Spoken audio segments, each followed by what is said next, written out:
बिस्मिल्लाहिर्रहमानिर्रहीम अस्सलाम वालेकुम hello everyone I hope you all are doing well. आज जो हमारा नावल है that's from American literature Uncle Tom's Cabin by Harriet Beecher Stowe. ये बहुत ही इंटरेस्टिंग नावल है और ये नावल जो है स्लेवरी से रिलेटेड है, एंटी स्लेवरी से रिलेटेड है। इस नावल पे दो वीडियोस बनेगी। पहली वीडियो में हम हैरियट बेचर स्टो की शॉर्ट बायोग्राफी, की पॉइंट्स ऑफ द नावल और नावल की जो सेटिंग है उसको डिस्कस करेंगे। फिर नेक्स्ट वीडियो में हम इस नावल के जो करेक्टर्स है, समरी, थीम, सिंबलिज्म को डिस्कस करेंगे। सो टाइम वेस्ट के बगैर let's get started. Harriet Elizabeth Beecher, ये इसका फुल नेम है। इसकी date of birth 14 June 1811 Litchfield में हुई थी और इसकी जो ये एक रिलीजियस फैमिली से इसका तल्लुक़ था। ठीक है, इसके जो फादर थे वो एज अ मिनिस्टर थे और इसकी जो मदर थी वो एक रिलीजियस वुमेन थी और ये 13 सिबलिंग्स थे और इसका जो नंबर था वो 7 था और ये एक फ़ीमेल है। आप लोगों ने इसको मेल नहीं समझना, ठीक है। हैरियट एलिज़ाबेथ बेचर ये एक फ़ीमेल है। Growing up in a household with strong moral and religious values, as I said कि इसकी जो फैमिली थी वो रिलीजियस थी तो इसको रिलीजियस एजुकेशन मिली। Harriet received a rigorous education and developed a passion for writing और स्लो इसको जो है राइटिंग का एक पैशन जो है डेवलप हुआ था। 1882 में इसने मूव किया था सिंसिनेटी ओहियो में, जहाँ इसके फादर प्रेसिडेंट बन गए थे। ठीक है, और इस तरह जब ये वहाँ इसने मूव किया तो वहाँ पे इसने देखा हार्श रियलिटीज़। किस चीज़ की हार्श रियलिटीज़? लोगों को ग़ुलाम बनाया जा रहा है। एज़ आई सेड कि ये नावल क्या है, ये नावल जो है एंटी स्लेवरी से रिलेटेड है और इस नावल में बहुत ही हार्श जो रियलिटीज़ थी उस वक्त की, जो लोगों को ग़ुलाम बनाया जा रहा था, किस तरह बनाया जा रहा था, किस तरह लोगों को भेजा जाता था और किस तरह जुल्म होता था, ये सब कुछ इस नावल में डिस्कस हुआ है। सो बहुत ही इंटरेस्टिंग नावल है। और 1836 में फिर क्या हुआ, इसकी शादी होती है कैल्विन एलियट स्टो से, जो कि एक प्रोफेसर थे लिंच सेमिनरी में, और फिर इनके 7 बच्चे हुए। हैरियट्स experience and her growing anti-slavery sentiments led her to become actively involved in the abolitionist movement। ये एक ऐसा मूवमेंट था जिसमें ये जो स्लेवरी थी इसको ख़त्म करना था। ठीक है, तो ये जो नावल है ये भी एंटी स्लेवरी नावल है। In 1851 Stowe's most famous work Uncle Tom's Cabin, जो कि आज हम डिस्कस करेंगे, ये बहुत ही इंपॉर्टेंट वर्क है इसका। इस वर्क के बाद इसे किसी और वर्क में पॉपुलैरिटी मिली ही नहीं। यही वाहिद वर्क है, यही वाहिद टेक्स्ट है जिससे इसे बहुत ज़्यादा पॉपुलैरिटी मिली थी। Was published as a serial in abolitionist newspaper, the novel depicts the harsh conditions and brutalities of slavery through the lives of several enslaved African Americans। अब आप सोच रहे हैं कि किसको ग़ुलाम बनाया जा रहा था अमेरिका में। अमेरिका में जो थे ये जो अफ्रीकन्स थे, अफ्रीकन अमेरिकन जिसको हम कहते हैं, उनको ग़ुलाम बनाया जाए, उन पे बहुत ज़्यादा जुल्म कर रहे थे। कौन कर रहे थे? गोरे लोग। गोरे लोगों की वैसे भी हिस्ट्री हमने बहुत पढ़ी है और इन्होंने हमेशा जुल्म ही किया है। अब ये थोड़े बहुत लाइन पे आ गए। The book became an immediate sensation, selling over 3000 copies in the United states and millions more world wide. तो इस बुक को एज आई सेड कि बहुत पॉपुलैरिटी मिली। 3000 बल्कि 30,000 जो है इसकी कॉपीज़ जो है सेल हुई थी और वर्ल्ड वाइड में। Uncle Tom's cabin had a profound impact on public opinion. अब ऑब्वियसली जब आप उस टाइम कुछ ऐसा लिखते हो जिस पे जो लोगों पे जुल्म हो रहा हो तो ना चाहते हुए भी आपका वो वर्क जो है फेमस होता है। और ये नावल भी उस टाइम लिखा गया था। सो उस वक्त स्लेवरी का दौर था, ग़ुलामी का दौर था। लोग जो थे ग़ुलाम ख़रीदते थे जो अंग्रेज़ थे। सो उस वजह से जो है ये फेमस नावल बन गया था। Harriet Beecher Stowe continued to write and lecture on behalf of abolition and other social classes throughout her life. She published numerous other works, different works है जिसमें novels है, essays है और नॉन फिक्शन बुक्स है। although none of her subsequent works achieved the same level of, जैसे मैंने पहले बताया कि कोई भी वर्क इसका ज़्यादा फेमस नहीं हुआ। वाहिद वर्क था वो कौन सा था? Uncle Tom's cabin. और ये एक इन्फ्लुएंशियल एंड रिस्पेक्टेड वॉइस में किसके अगेंस्ट लिखा गया था? स्लेवरी के अगेंस्ट लिखा गया था, ग़ुलामी के अगेंस्ट लिखा गया था।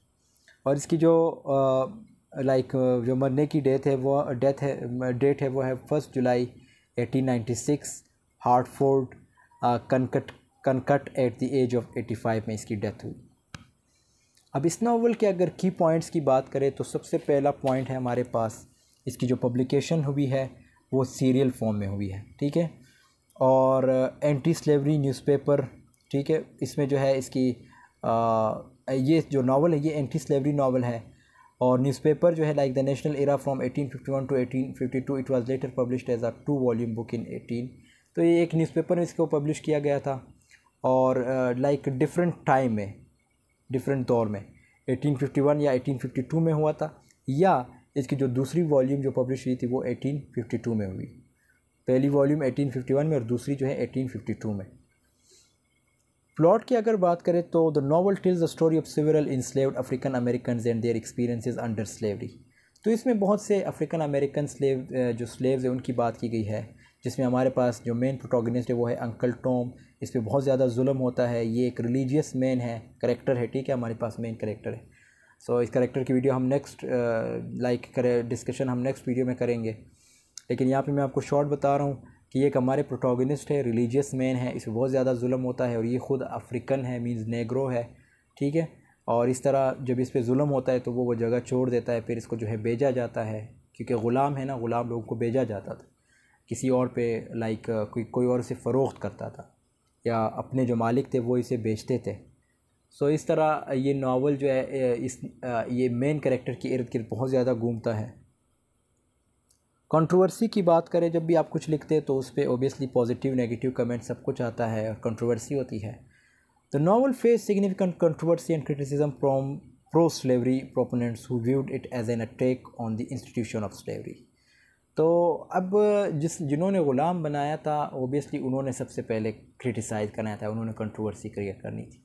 तो इन्होंने क्या कहा, इन्होंने कहा कि भाई ये जो है, ये जो आप लोगों ने ये नावल लिखा है, मींस हैरिट ने जो नावल लिखा है, ये जो है लाइक अटैक है किस चीज़ पे, स्लेवरी का जो इंस्टीट्यूट है, मींस उस वक्त जो स्लेवरी चल रही थी, लोगों को ग़ुलाम बनाना, तो उस पर एक किस्म का अटैक है।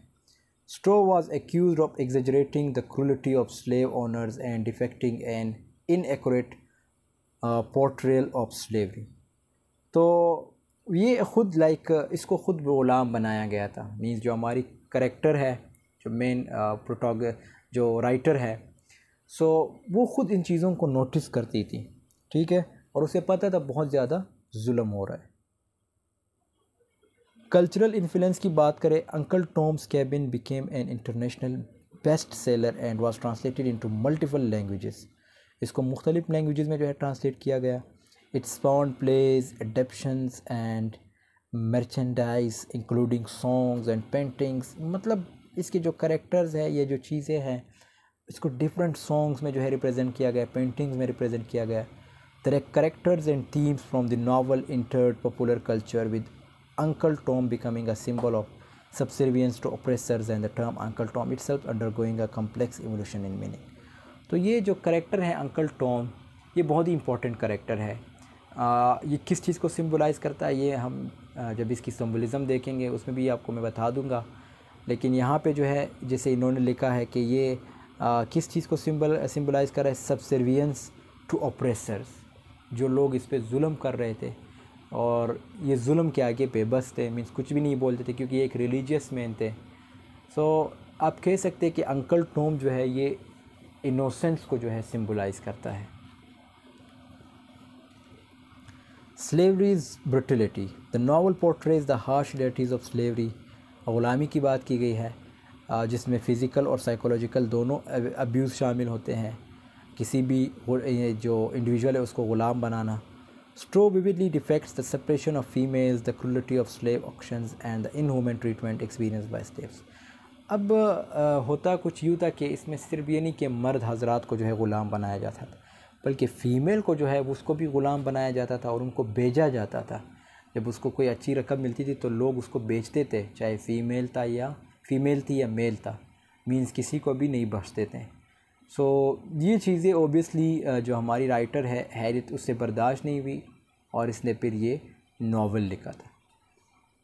Criticism of slavery and racial prejudice, the novel explicitly condemns the institution of slavery.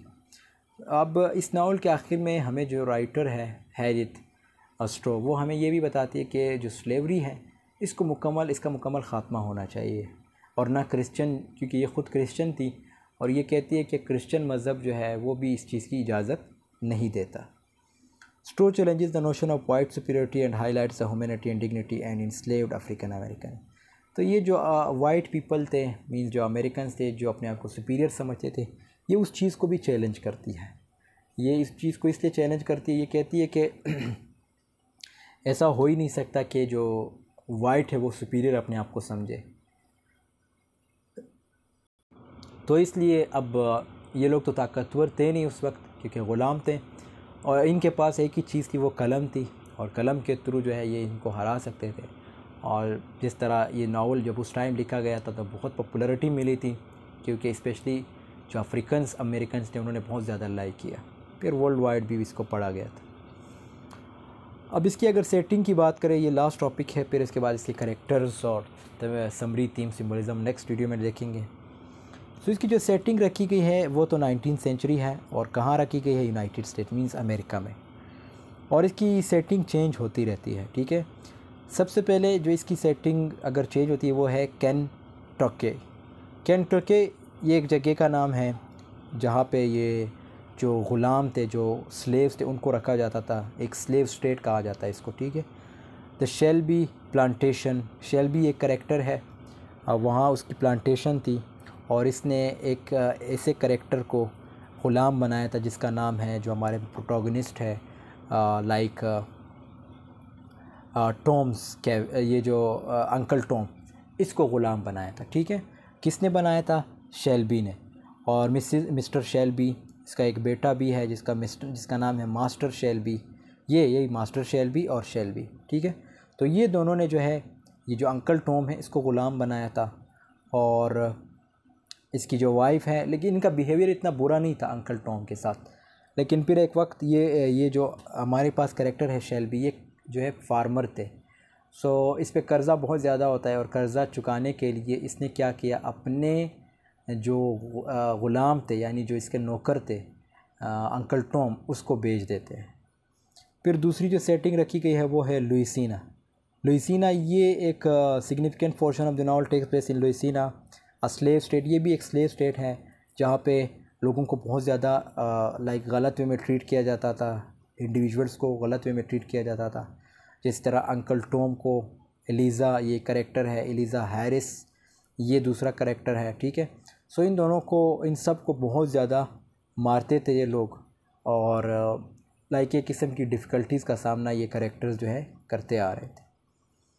New Orleans, the city of New Orleans located in Louisiana serves as prominent setting in the novel. तो एक जगह का नाम है।